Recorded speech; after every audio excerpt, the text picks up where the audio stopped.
শাকচুন্নি তার আম গাছে বসে আমকে পাহারা দিচ্ছে যেন কেউ চুরি করতে না পারে।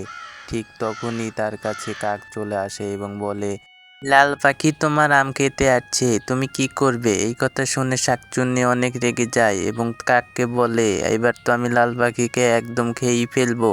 তুই কোনো টেনশন করিস না, তুই এখান থেকে এখন যা, আমি এই আম গাছের নিচেই লুকিয়ে থাকবো।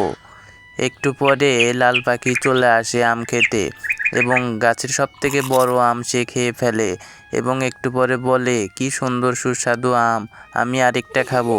এই কথা বলতেই শাকচুন্নি গাছের তলা থেকে বেরিয়ে আসে আর লাল পাখিকে বলে, তুই আমার আম খেয়েছিস, এবার তোকে আমি মেরে ফেলবো, তোকেও আমি খেয়ে ফেলবো, কে বাঁচাবে তোকে?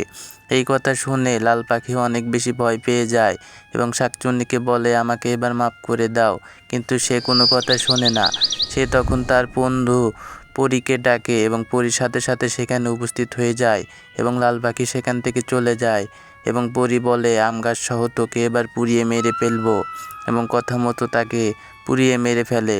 একটু পরে লাল পাখি এসে সেখানে বলে, বন্ধুরা কেমন লাগলো গল্পটি? এরকম গল্প পেতে চ্যানেলটিকে সাবস্ক্রাইব ও লাইক করো বন্ধুরা।